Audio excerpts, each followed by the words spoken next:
from publishing 250 podcast episodes of the Brave Southeast Asia Tech podcast, and figured that no one position to discuss and reflect this alongside me it would be Adriel, a superstar volunteer and teammate who is building out his own life journey in venture capital and the startup. Just want to welcome Adriel, who has been a co-author as well as a great teammate, I think, on the Brave podcast. Adriel, want to share a little bit about yourself? Yeah, no, thanks so much, Jeremy, for the superstar introduction. It's funny how, the last 2, 3 years have panned out since I first met you in the summer of, COVID-19, when everyone was locked down, pretty much in a, scenario like this, right, over Zoom. And then I remember I was asking you for advice around like, how do you build out a nonprofit? How do you think about like, um, I guess, exit opportunities after that and building a life outside of the nonprofit world, which I think you have done quite successfully with, Cozy Kin and then now in Monk's Hill and then with the Brave podcast as well. And then of course, you gave me some feedback right around, you're going to do impact, but you should also learn to build skills. And I think that's really how I was like, hey, Jeremy, are you building anything right now? Would love to like learn from you. And I think that's working together on the Brave podcast, and it's been a real ride. I think when we first started working together, it was probably episode 10, and it's like 250 almost there. And obviously, we did the book earlier this year. So a quick introduction about myself as well. Currently a final year student at Yale-NUS College. My friends always ask me when I'm going to graduate. I tell them I'll finally graduate in May next year. And I recently started working full time at Orvel Ventures, a new seed stage VC fund investing across Southeast Asia, and we are sector agnostic as well. Yeah, I think that's a great, feather in your cap, honestly, to, I think, have started so, I guess, early in the Brave journey in terms of chronology, as well as to start so early in your own professional and student career, right? Um, so yeah, I think folks were just asking a simple question for myself, and I remember the question being, why did you start the Brave podcast, right? So I think there's so many ways to answer this question. And I think the short answer, of course, is, I started podcasts because, uh, you know, I love podcasts. I've always been listening to podcasts and audiobooks about leadership and coaching. Um, and, that was just a long time interest. And I think when I was in the US, I was listening to a lot of podcasts, that I really respected, right? And was Jerry Colonna, who formerly co-founded Unisquare Ventures and eventually built a coaching organization called Reboot, where I benefited a lot as a founder, learning from his coach. Of course, I also listened to other stuff, right? Which is like, of course, there's Tim Ferriss, a little bit of like This Week in Startups by Jason Calacanis. Um, and so there were all these like podcasts I was listening to, and I think when I was in the US, I kind of like knew to some extent that there wasn't much back home about Southeast Asia and home. Um, and I think this became a lot more apparent when I moved back, to Singapore and Southeast Asia. And there was just nothing, right, in the podcast land about, I think, local founders, local operators, local VCs, local human stories. I think there were, and I think still now today, a lot of podcasts, primarily what I call um, that look at Southeast Asia as a region or as a business opportunity. So it's like strategy or high level, but more from an external point of view, from an outsider point of view. And I thought that was super lacking.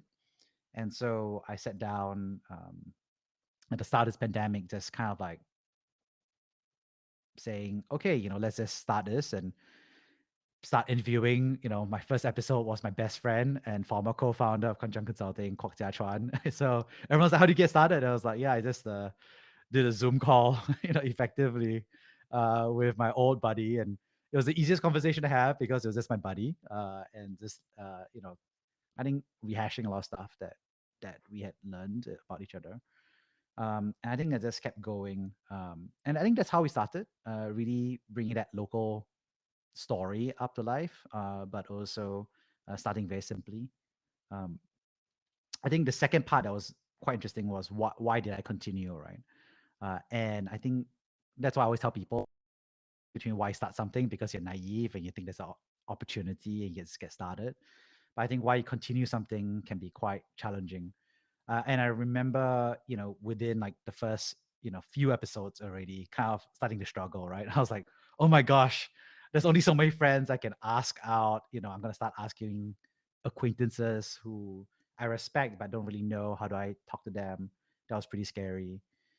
Also, I think it's a global pandemic, and so I started recording during the pandemic, um, and I thought that was an interesting time where the pandemic just kept getting worse, right? And then after a while, you're like, oh, I'm doing this podcast because I'm interested in it, I'm passionate about it, but the world is ending. Should I continue doing this podcast? Especially when there's so few people to listen or that would be interested in such a topic, I think, from my point of view. Uh, and, I think one thing I remembered was, at the end of the day, um, I just ended up recording podcasts for myself in those early days. I mean, what I also realized was that when you're lonely during the pandemic, it's nice to talk to friends and have an excuse to talk to them about a deeper why and a deeper story. And I think that's why we continue was just big, instead of like trying to think about it from like, okay, the world is ending, we need to get lots of views, nobody's listening, so why bother? It became much more like, okay, do I want to have this conversation? Do I want to get to know this person better? Uh, am I having fun having this conversation? I think that's why I keep continuing, and I think that's something I keep returning even after 250 episodes.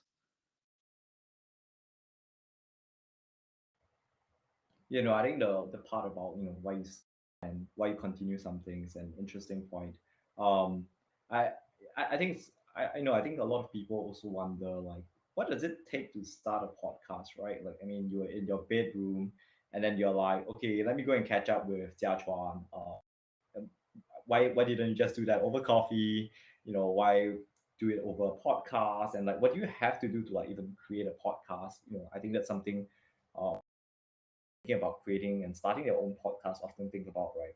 And then I guess the second part is also having done like, first five, first 10 episodes, what do you then realize that you actually need to, create a sustainable and enduring podcast? Yeah, I think there's the awkward reality is I think it's quite scary to start a podcast, right? And when I did it, I remember thinking to myself, "Oh my gosh, I'm gonna be such a weirdo." I'm like, I mean, if you think about it, it's like amongst all my friends, how many of them have a podcast, right? Like literally zero, right? Like, there's like I could not think of a single person in my friend network, direct close network, all my acquaintances, and I don't think there was even like a friend or a friend I could think of who had a podcast, right? So just saying like you want to set up podcast is like thinking to yourself like, oh my god, the world is uh going to laugh at this weirdo, right? To set up a podcast. And I think people want to conform, right? I think there's a natural piece where you're like you just because you don't want to stick out. Um yeah, I think that's the biggest hurdle for most people, even for myself, is this, you know, because the truth is, if you look at logistics of setting up a podcast, is like effectively zero, right? I mean, the awkward reality is that if you have a laptop, uh, and today, and the truth is, even the past 2 years, it's gotten even easier. Is like, there's these like web streaming like platforms where you and I can remotely talk to each other. You have computers and mics, and most laptop mics are pretty good, I think they're the best. And everyone has a webcam that's good enough, and you can probably upgrade to a pretty decent mic for like $200, right? With a Blue Yeti, or you want to go fancy, even up to $500. But the truth is, once you get to that level, you're kind of like in the top 1%, right? So it's not actually a crazy logistical amount of effort just to like call up a friend, set up a time, use one of these live streaming services that's effectively free, have a somewhat decent mic and webcam, and just roll, right?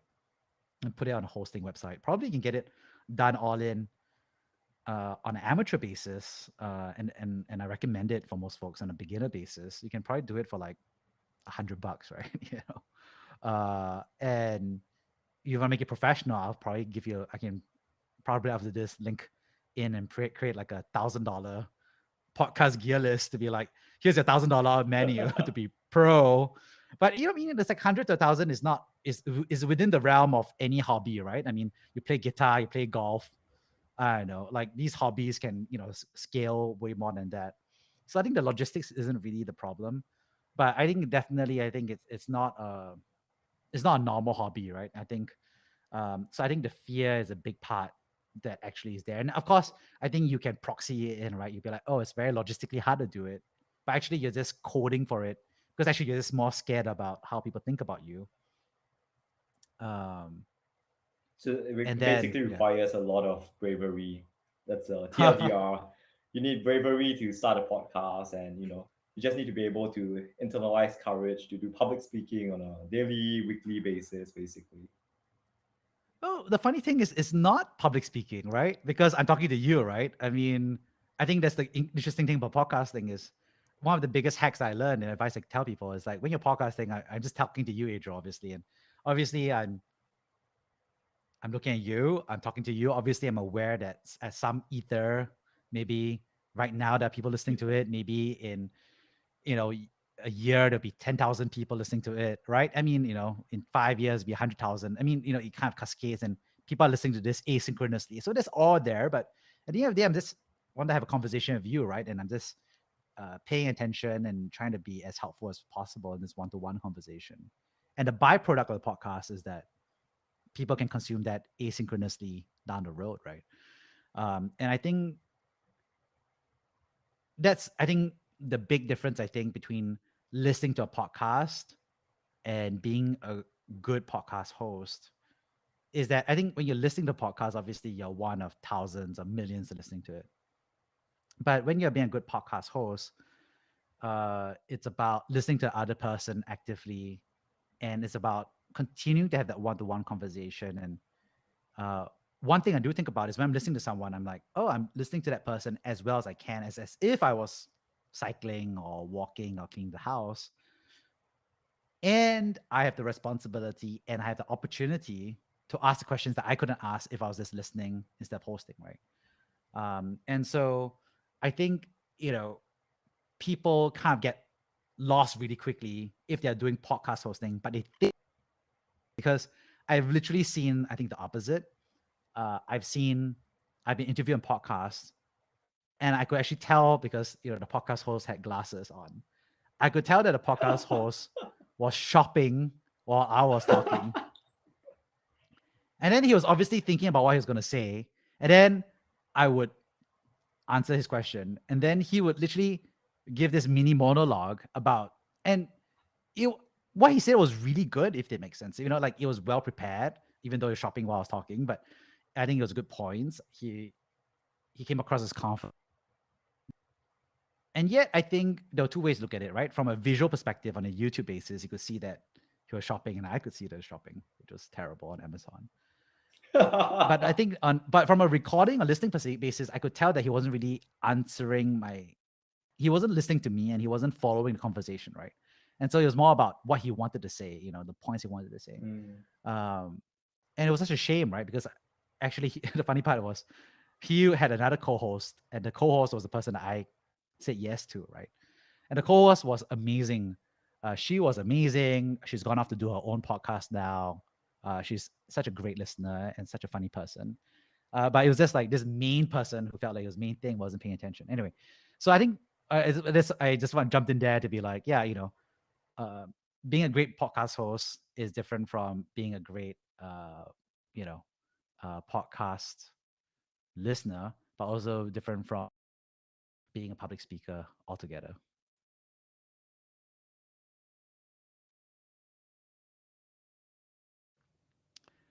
And of course, on Murphy's Law, Adriel unfortunately has dropped off from the internet. So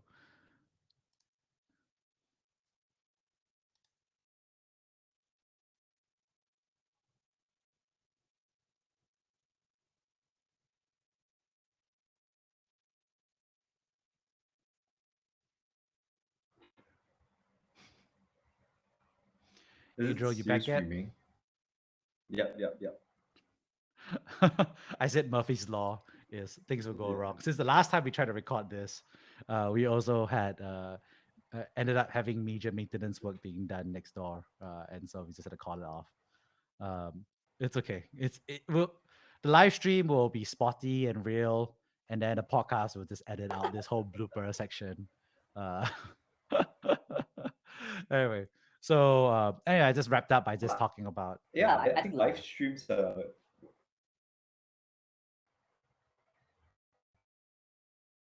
Wait, so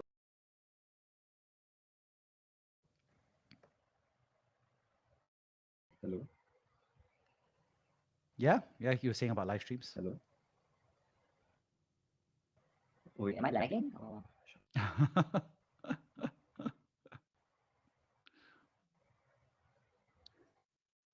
are we still Okay, live? can you hear me?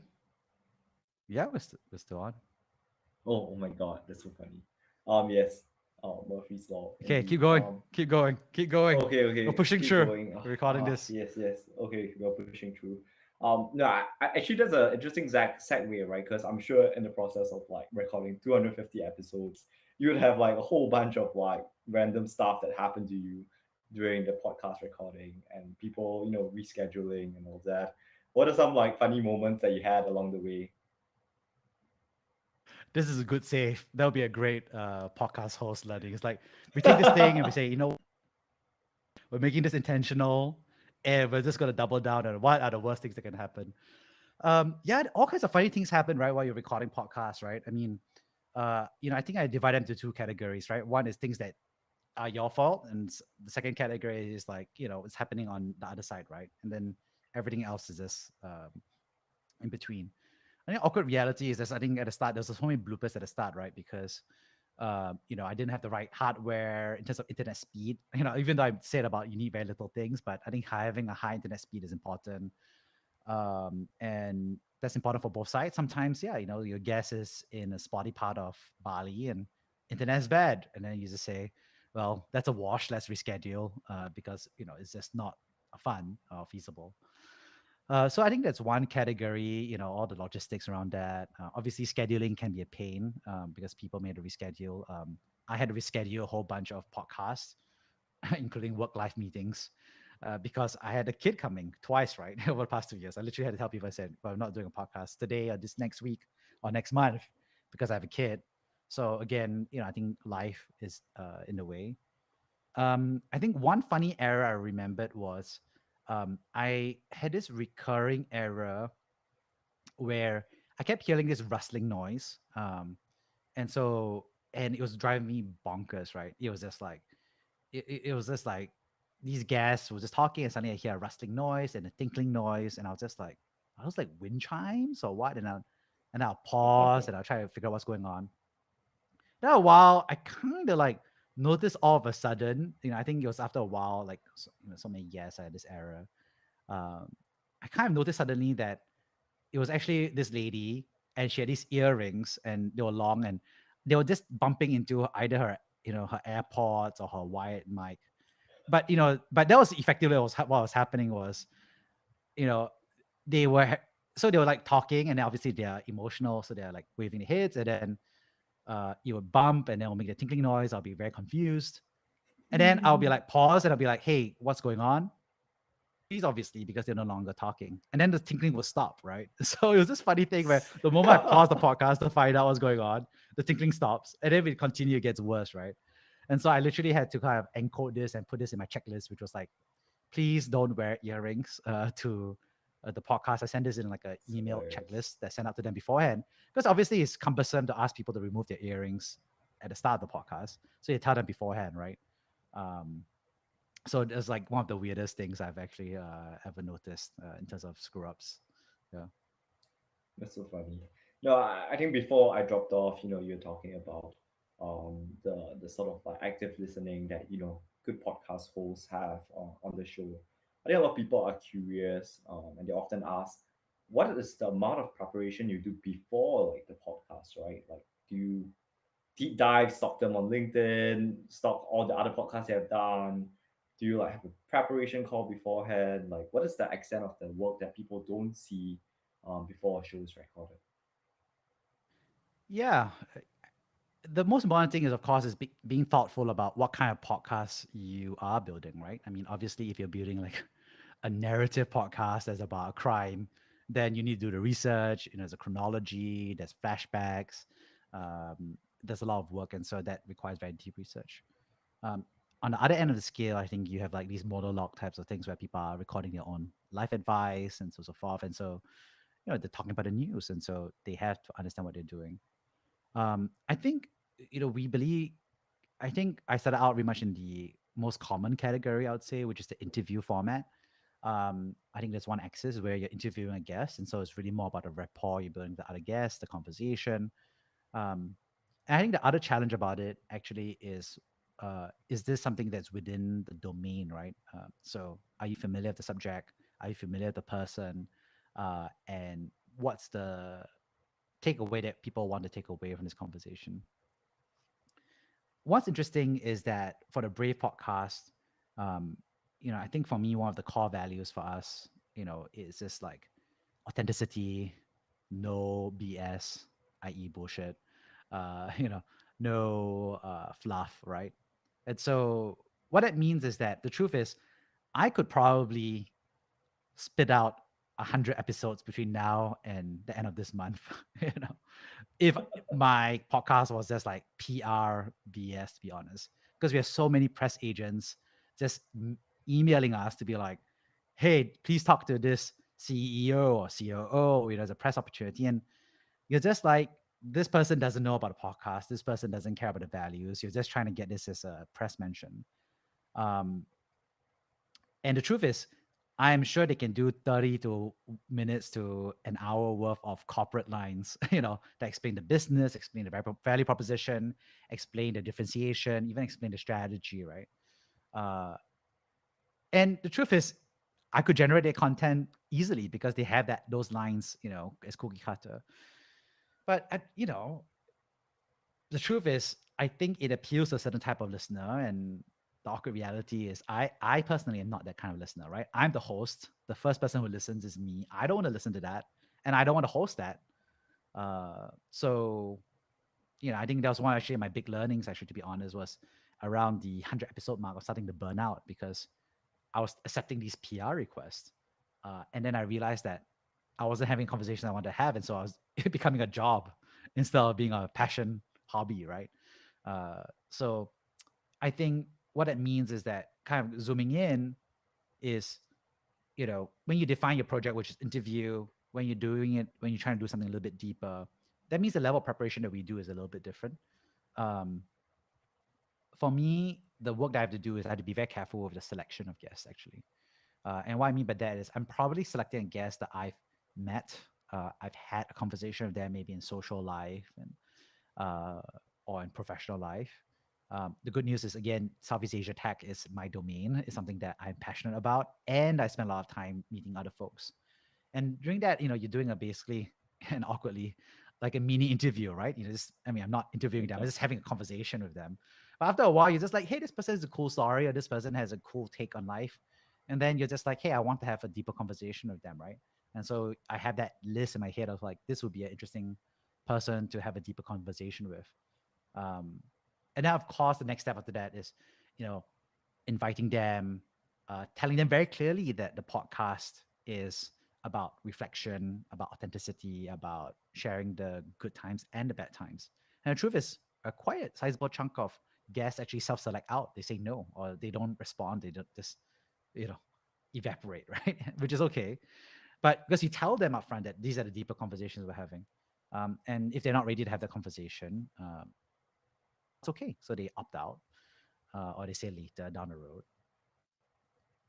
And the remaining podcast guests are people who I know can have that deep conversation, have opted into that deep conversation.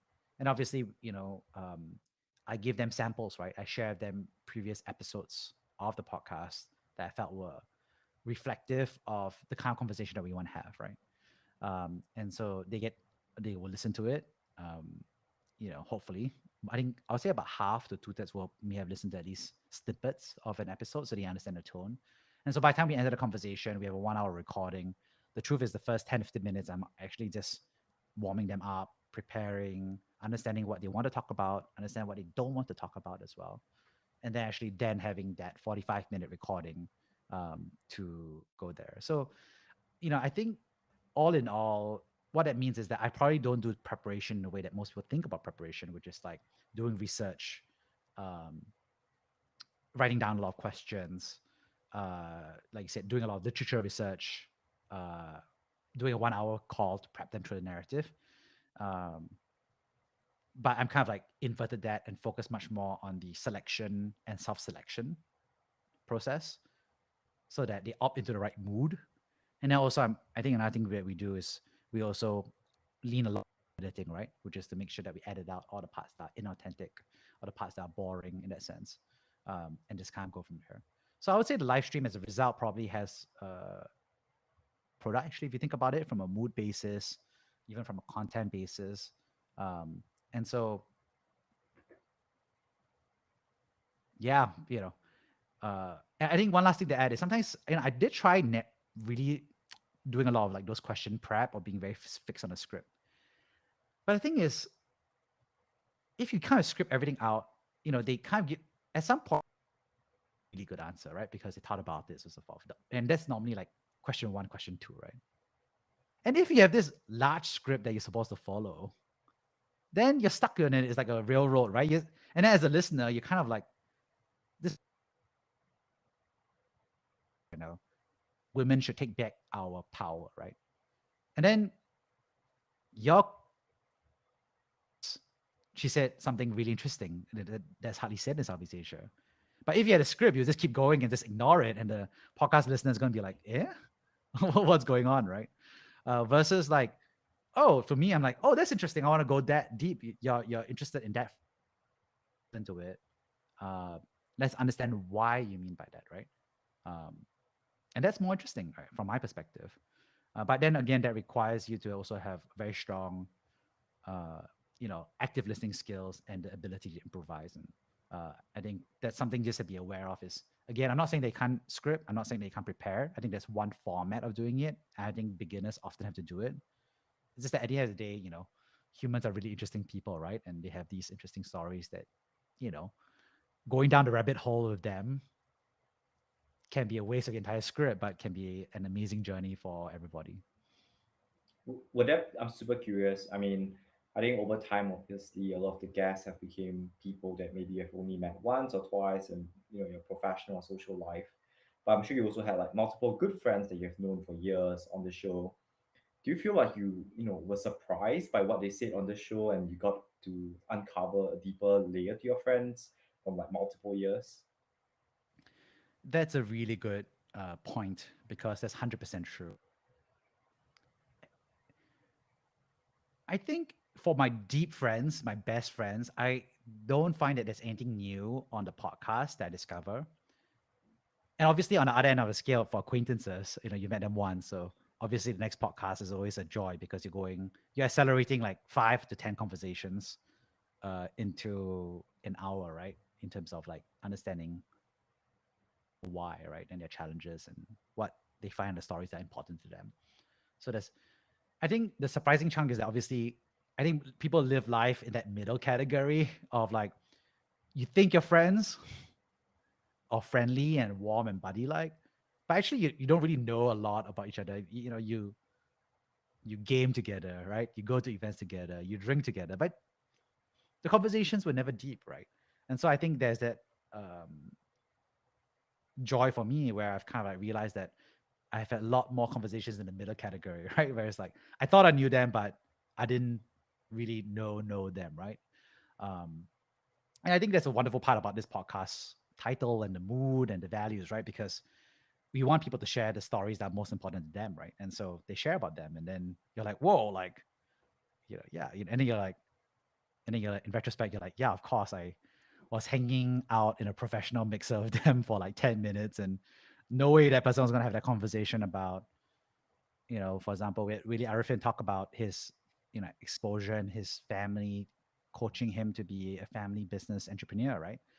Yeah, that's not gonna come up in a 10-minute mixer, right? And he talks about his, 4 burner in life, you know, theory, right? And again, that's not something that comes out in normal conversation, right?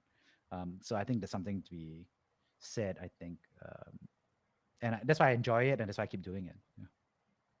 Yeah, no, I really like to point about how you really accelerate sort of relationships and understanding of the people through the podcast, right? Especially if you only met them like once, twice, which is, I guess, maybe a sad reflection of humanity. Where you could meet someone a few times, have a few like cursory conversations with them at different socials, whether personal or professional, but still never really get to the heart of like the multitudes that they embrace, and their personal backgrounds and histories. I'm curious to that's pretty much a skill. And what sort of questions have you found most helpful, effective in just like breaking the ice and getting people to open up and share with you in a more vulnerable and authentic manner? I mean, you raise a really good point, which is like such a shame that modern society is that we're having these conversations that are Mm, very shallow, right? And yeah, actually, I would say it's almost the opposite, right? Which is that I think all humans, the truth is like Dunbar's number, right? It's like you can only have five good friends. You can probably know 50 people pretty well. Again, know 250 off the top of your head, right? yeah, And that's just like a human psychology limit, right? It's just like this hard coded to your brain, right? And obviously you have an external brain where you have like, your contact book is 2,500 people. Maybe your across Facebook and LinkedIn and Twitter and TikTok, you have 20,000, right? But so I think it's not a sad thing that modern society has shallow conversation. It's more like all humans are geared to have these small, deep conversations. That's actually the bread and butter of everyday life. And everybody wants to have deep, private dinner party conversations of five other people that actually really go to the heart of it. Like there's like drinking water instead of wine, right? There's like eating like bread, it's like eating like steak instead of like, bite-sized appetizers, right? Like that's the real meat of human relationships. It's just that modern society has pushed us to get to meet more and more people, right? Like we don't live in villages or towns, or even cities where like we work across multiple countries, expected to perform across that. We're expected to trot around the world. I mean, so I wouldn't say, it's not a shame that the modern world means that we have shallow conversations. It's almost the opposite. Privilege and honor of being able to meet tens of thousands of people, um, heck, even millions if you're an influencer, right? Or billions, I think, even, right? For, you know, certain Twitter people, right? Um, so it's almost like the concentric circles going out, right? So modern society is more like these outer circles now exist, right? Um, so I, so when it goes to the questions, uh, that let you get down to the core of it,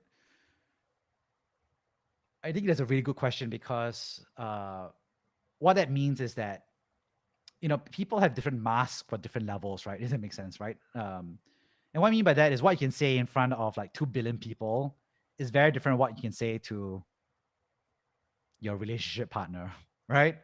Or even to yourself, right? I mean, and what I mean by that is like I often say to folks is like individuals are about truth, and they look for truth, and groups look for consensus, right? They look for peace, right?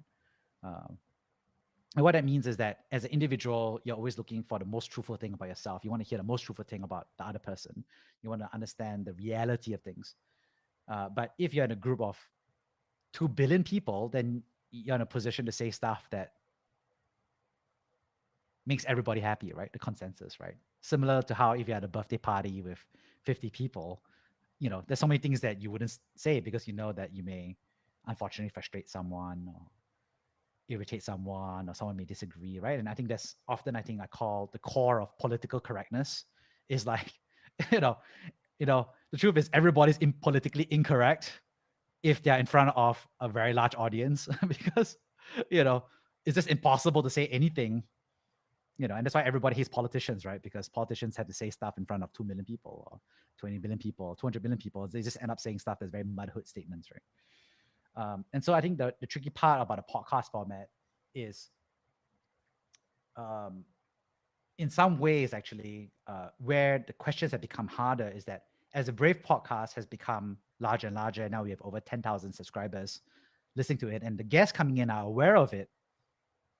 I think when the podcast was smaller and they knew they were doing me a favor, they kind of knew that was a very small conversation, right? So they Yep. knew that they're having a one-on-one conversation with me, and they're thinking to themselves like, "Oh, the only people who listen is going to be like Jeremy's mom, my mom, my dad, my friends." You know what I mean? Like when the podcasts are small, people are more honest in that sense, or they didn't have that looming thing, right? Versus now, I think they know there's 10,000 subscribers, and so they're like, and then they're having this conversation with you and me, and they're like, "Oh shit!" It's always in the back of the head, right? Um, and so I think for me, it's less about the questions. It's more about me making sure that I'm fully engaging the other person, right? I'm fully, I want my picture to be the picture they're looking at. I want them to see me nodding. I want them to see me laughing when they're saying a joke. I want to see them, concerned when they say something sad, because I am listening, and they should just focus on me because I am at one level of proxy for the listener, of course, but also because I am here. I am the host. I am the one listening. I'm the first listener. I'm the only listener at this point of time in a very real way. And I am the conversationalist. And as long as I think if the interview guest is just paying attention to me only, uh, then I think the stage consciousness just drops away, if that makes sense, right? And then they're having a normal conversation with me. Uh, Things go bad, I think, when they start thinking about all the other people. They're like, "Oh, can I say this? Oh, oops, I said a curse word. Can other people?" And I'm like, "Yeah, of course you use a curse word, because you used the curse word initially because you were talking to me.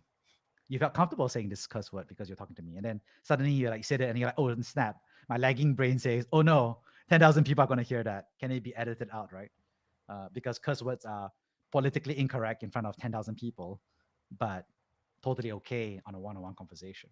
So I think that's the uh, way, I think, to break past and get to that authentic level. That's such a fascinating point because most people would think that it gets easier and easier to like push out podcast episodes as you build out process systems, build out the brand, people know that you're doing a podcast. But on the other level, which is people know that now you have a following, they get more and more guarded, which is sort of like counterintuitive to the sort of conversations you actually want to have on podcast. So thanks so much for just sharing that that insight there. I think that would be super helpful for those who are thinking about starting podcasts or even scaling their own podcast.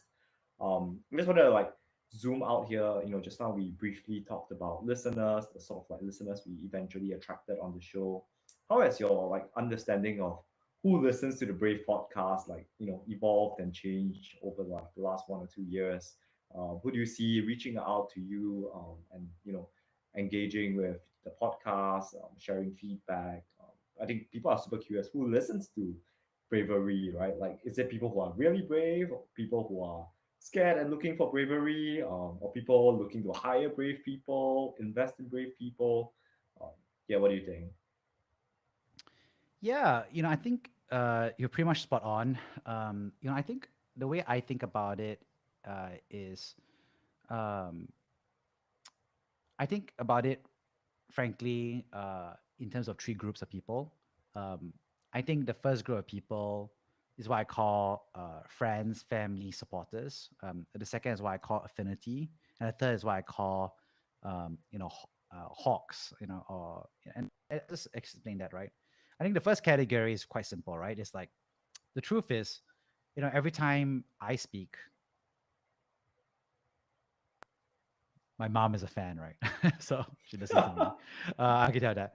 And the truth is, I think for any guest that we bring on, I think they're friends and family who want to hear their story, right? So it's just a natural activation, right? The 5 to 50 people, I think, in your circle who are just frankly deeply interested, and so probably, Adriel, you have 5 to 50 people who are just really interested in content about you because they just like you, right? As a person, that's okay, right? Um, and so I think there's a very strong what I call like support network. I think that tunes in, right? And they're not necessarily tuning in for Jeremy or Brave, but I think just tuning in because they're interested about the profile, the guest, or maybe even to some extent the topic. But I think that's why I call like I think the supporter network. That's I think key, right? And I think that's why I think every podcast I think is able to. I think if you actually do an interview podcast, I tell people all the time is I think you should very easily be 50 people to turn up to every episode. And if you think about it, I tell people it's like that's amazing, right? Can you imagine like recording a podcast with 50 people? I mean, I just sorry. Now we're saying it is podcast with someone who's interesting, and I think both of you have a good rapport. I think it's pretty easy to get about 50 downloads, listens per episode, because of that natural support network. I think everybody has it. Um, and if you think, I think a lot of people are like, oh, that's really small. 50 is really small. But I just tell people it's like, that's amazing. I mean, like, imagine, 50 people is like, imagine if there were 50 people in a room, right? That's like a fireside chat, right? That's like a, I don't know, you know, that's a salesperson's dream, right? To sponsor 50 people to listen to this thing is like, wow, that's a really good, love to sponsor, right? Uh, that's a lot of people. And so I think there's nothing to sneeze at, right? Um, and so uh, I think 50. So I think that's that first group. I think there's that core segment that's there. I think the second segment, I think, is what I call, there's the truth of the matter is uh, that's our biggest segment by far. I mean, these are people, like you said, who resonate with brave or bravery. Um, it's funny. I, I think you said something like people who want to be brave. And I was gonna say is like those two are the same actually. Like what I mean by that is if you are brave, you want to be brave, right? And the people who want to be brave will in their small ways be brave, right? Because there's no such thing as a brave person who doesn't want to be brave. It's just impossible, right? It's like if you're a brave person who doesn't want to be brave, you're no longer brave, right? Because I mean it's one of those virtues that require for you to do that thing. I mean, for example, like you know, bluntness can be a virtue, right? Yeah, directness. But I don't think direct people want to be direct, if that makes sense, right?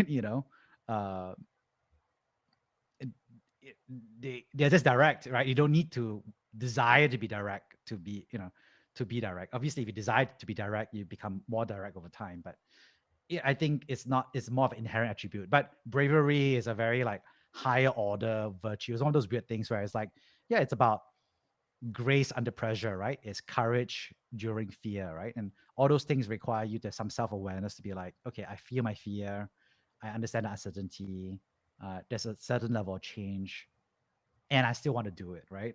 And so I think I wouldn't differentiate. I don't think there's a psychographic difference between people who are brave and people who want to be brave. I think those are the same category. Uh, I think people who are externally profiled as brave, but they did not see themselves as wanting to be brave are probably naive. And so they were ignorant of the risk and therefore they didn't have to be thinking about the bravery risk. But that's different, right? Or they're professionals, like a professional firefighter who is very clear about the risks, may not necessarily come across, maybe seen as brave by society, but to themselves, they may see as their job is a very calculated risk that they do day in and day out, right? Which is, I think, another type of bravery that we profile on the show. But at least from the context of consumption and listener basis, I think those two are the same. Um, and so I think we see a mixture of operators, we see a mixture of professionals, we see a mixture of people who are interested in technology. Obviously, because we're talking about bravery in the context of Southeast Asia, in the context of technology. So I think it's folks Filipinos in Philippines, it's Vietnamese folks in Vietnam. It could be expatriates in these countries as well. I think we've noticed as well. We also actually see a lot of Southeast Asian diaspora, actually. So obviously these are Singaporeans or Malaysians who are in America primarily, I would say, to some extent in the UK and Europe, who want to hear stories about home. And so they're looking for that local voice. So this is the affinity group that's very strong in terms of large size, but also I think the largest in terms of like praise and vocalization testimonials and recommendations. Um, and I think the third group is what I call hawks. And what I mean by that is like, just doing due diligence, right? So, we are profiling leaders and operators and hearing their personal story. Um, Folks who are exploring new jobs with that, CEO, right? Founders who are exploring an investment opportunity by that venture capitalist. VCs as a founder. And so maybe they're Googling, for that person.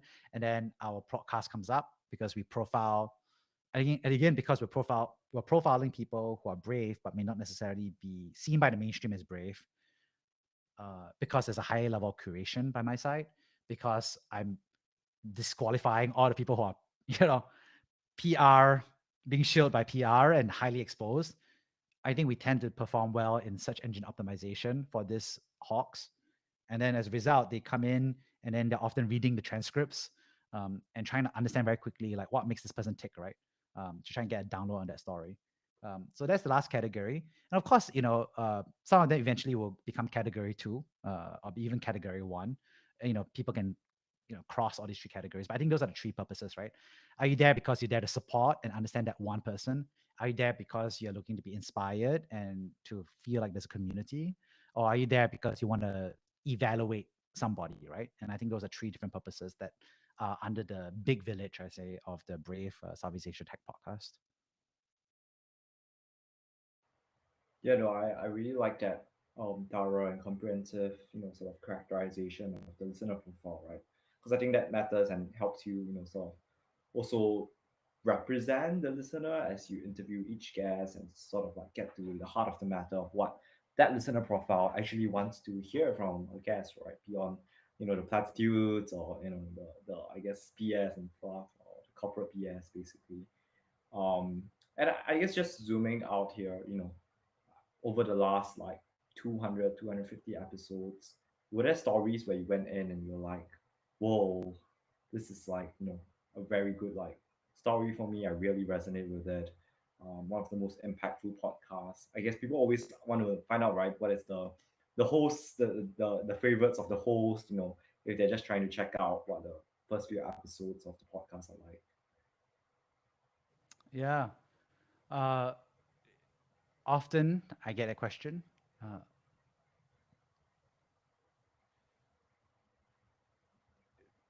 Okay, maybe so, we start with one. To well, another, well, yeah, the, yeah. the well, I mean, okay. Well, the technical answer is the top 10 within the Singapore orbit we curated, right? So you and I co-authored that book, Brave 10, which is in the background of your video, Yep, yep. Please buy it. We have is a a direct answer bunch to of that question, which includes like Shiyan, Go Yiping, Nick Nash, Sandhya Sriram, a whole bunch of folks with Jeffrey C. There's a whole bunch of great episodes, and I really felt like they were the top 10 within the Singapore. Uh, and I think long story short is I think that was created based on authenticity.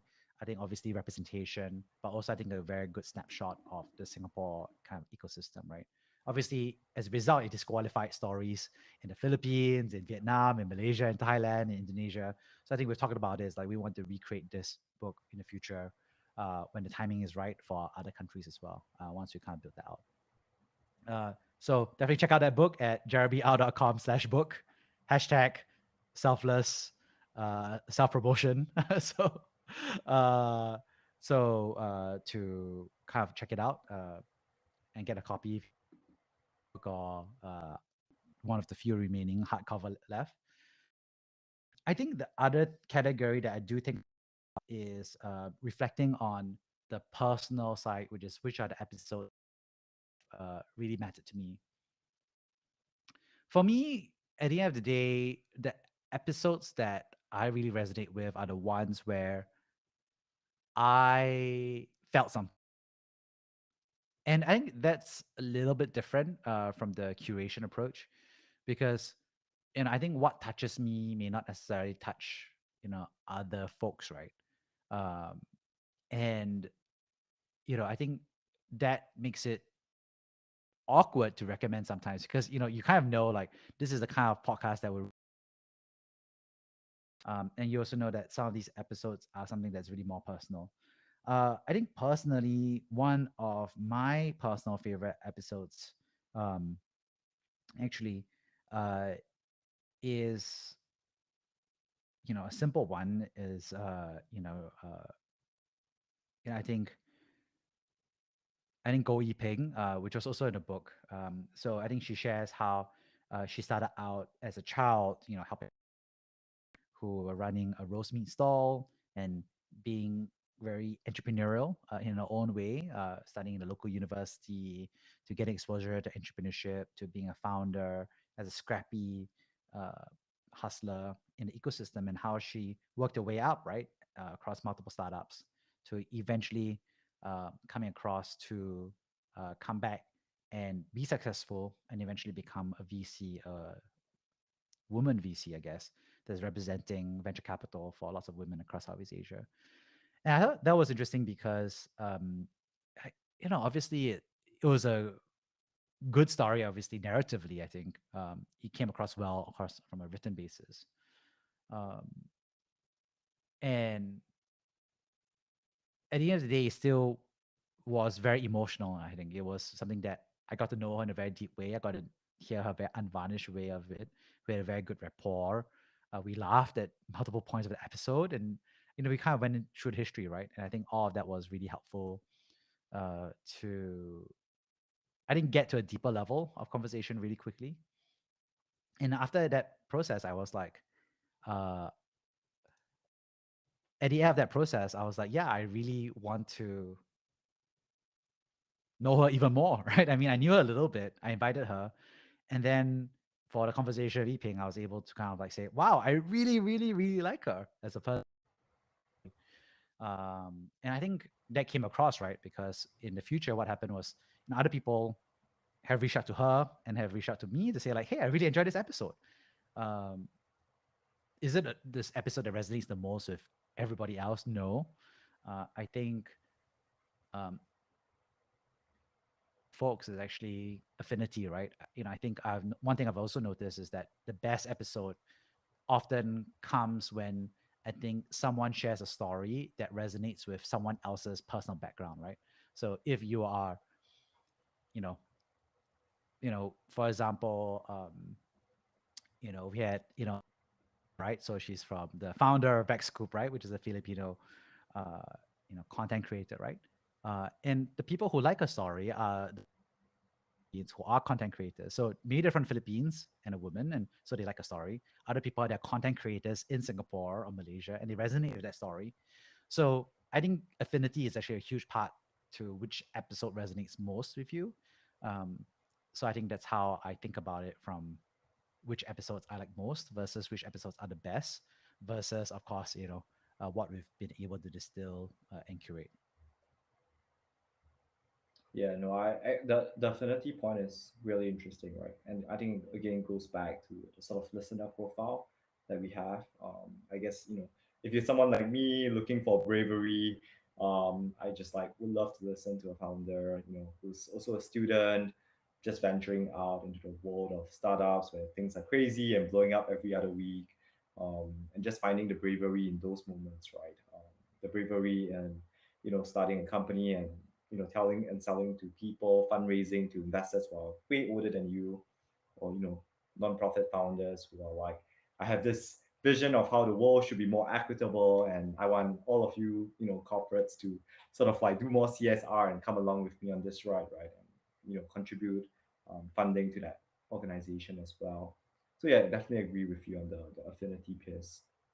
I think just wrapping up, when you first started the podcast, obviously there weren't that many like sort of Southeast Asian voices, representations in the media scene.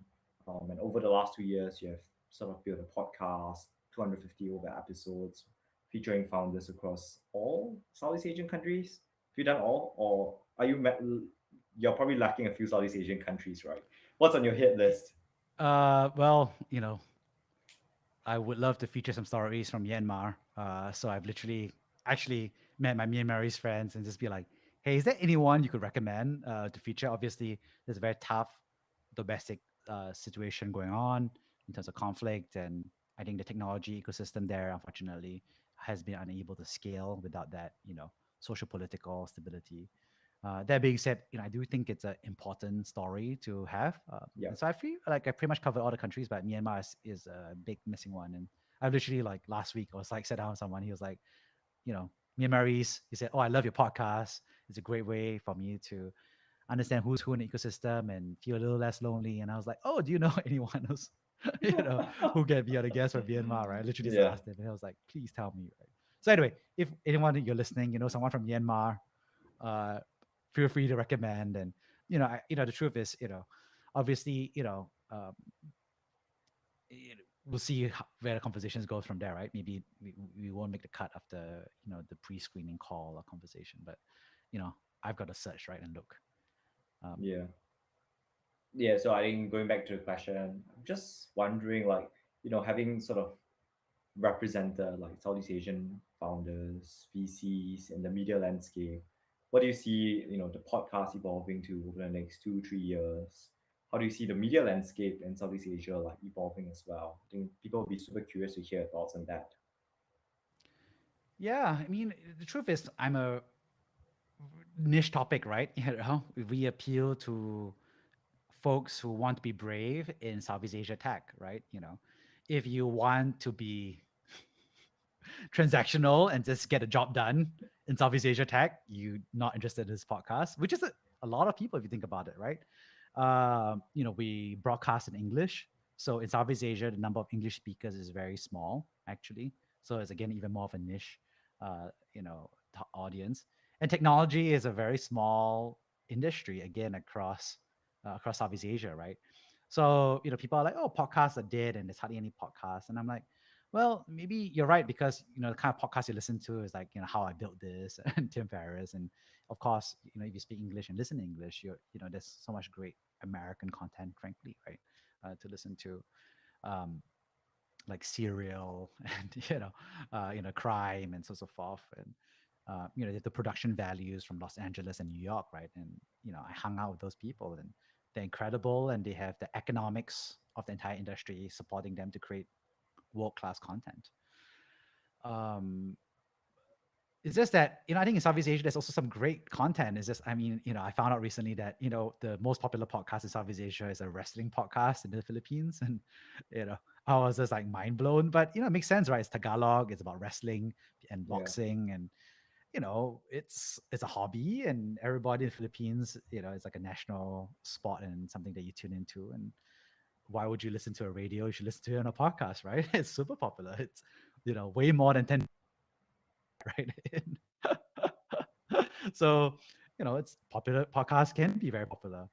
Um, I think if I define that, look at the trends. I think the truth is, I think that uh, podcasts will continue to be a growth vector of consumption in Southeast Asia because in order to really listen to podcasts, a smartphone, you need good data, or at least cheap data, and you need good uh, AirPods or kind of like um, headphones, right, to listen to, right?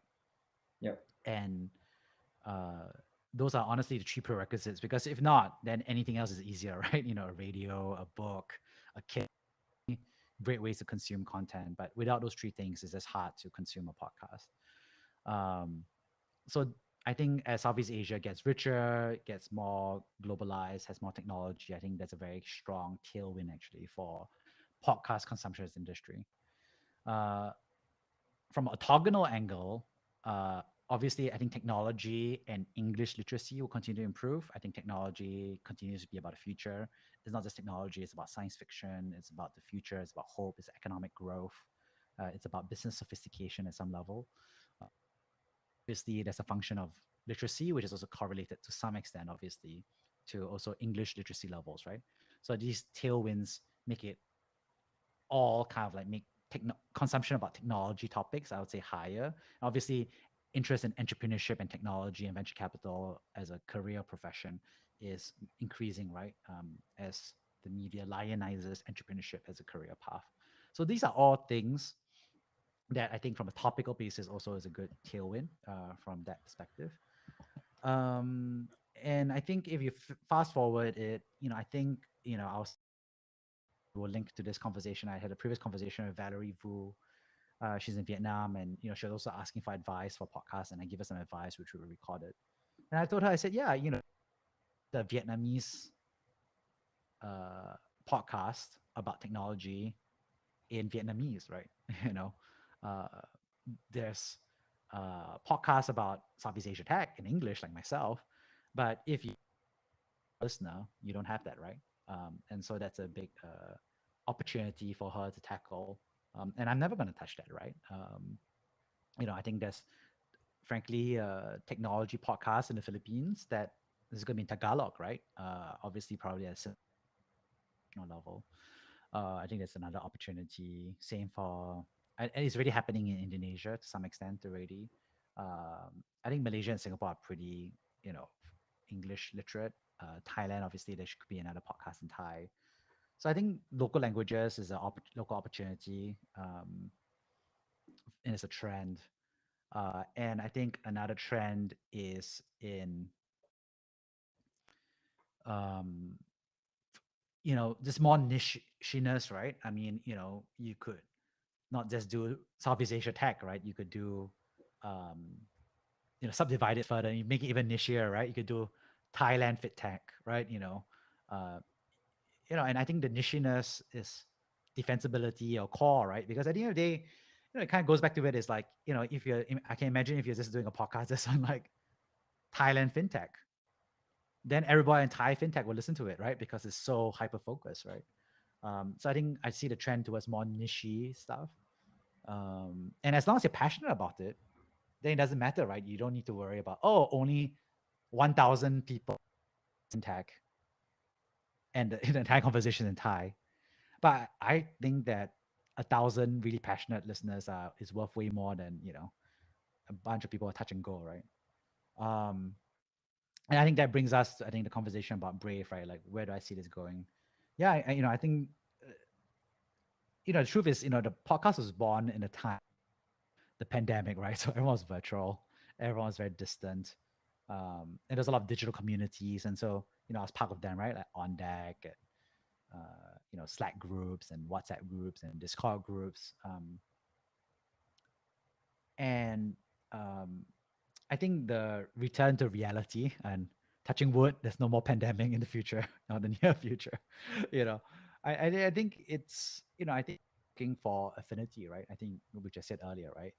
The truth is, if you're a hawk and you're here just to do due diligence, you're probably not listening to this podcast because you're not reviewing someone explicitly, if you're someone's affinity, you want to build a relationship, right? And the truth is, at some level, um,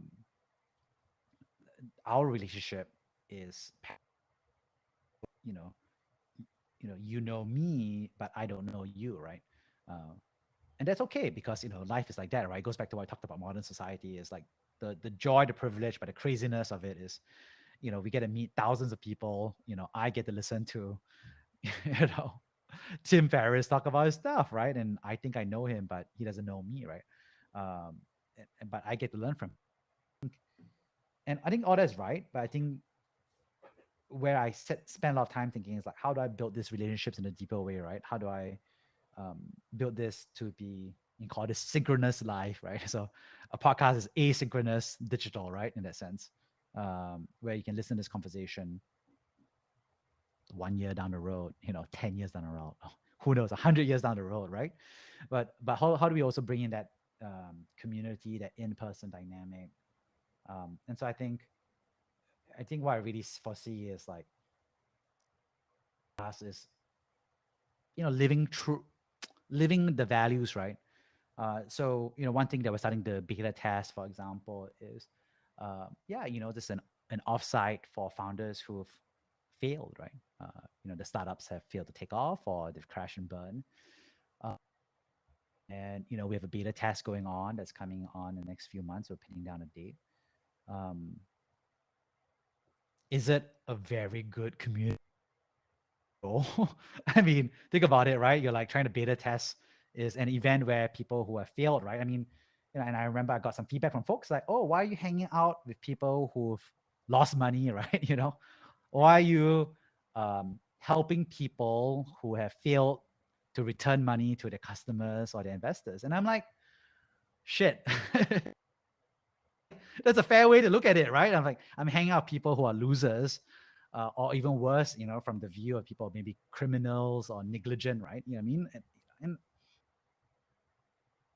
a flat out criminal, I don't think we're going to, allow that type of profile to enter the offsite.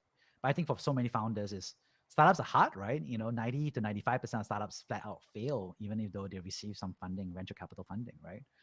So, yeah, we can say all we want. We can say, have all the minister speeches about how to make, failure more acceptable and, encourage people to be courageous and tell people to take risks. But the moment people fail, then we just like evaporate and stop helping them, because we're afraid to be, affiliated with people who potentially have been negligent or dumb or not done the fiduciary. It's so dumb. I mean, I just, we keep talking about it. It's like the worst event to hold, right? You're hanging out. I don't know. To me, it feels like, how do you be brave and shit on failure, right? That's terrible, right? That's like, I mean, Yeah, it's a well, I massive mean, hypocrisy. yeah, I mean, don't get me wrong. I think the world rewards hypocrisy, right? The truth is, I think we could very well build a brave podcast that doesn't help failed founders. I think it 100% makes sense. I think, why not, right? Then just create a course. I don't know, a $10,000 course on how to be brave, and bravery is correlated to making $1 billion, right? And if you fail to reach $1 billion, then you know, QED, right? Quite easily done.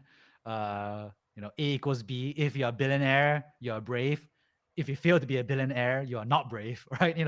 I mean, that's a very easy brand positioning to do, and a very easy brand sequence, I guess, and a very easy brand targeting basis to do. But I don't know, like, I think it kind of goes back to why, you asked me why I started it, right? I started it because I want to feel brave. I feel like it needs to be local stories. I want to be brave, even today. Like, I'm not, I think a lot of folks look me of it as brave, but I want to be brave, right? And so I hang out with people who are brave and want to be brave, right? And I think the natural flip side of it is you have to support folks who were brave and are brave and failed. I mean, it's just, you know, if you only hang out with brave people who succeeded, then why don't you just create a podcast called Winners Only, right? Winning podcast, right? I mean, you know, um, but key, right? Is like you got to take care of people who've tried their best to fail gracefully, tried their best to be brave, and then you do those things, and then you can do more, right? Make sure that I think another thing is like we talked about is like making sure that that events where they curated, right? We're planning to like do hikes and walks and tea sessions and things that at some level you can call them a mixer or socialization, but at a deeper level it's really about having brave conversations, right? So the problem is going to a club probably doesn't work, right? Even though it could be a mixer, and could be efficient and could be fun, but it may not necessarily that deeper conversation, right? So um, because at the end of the day, you know,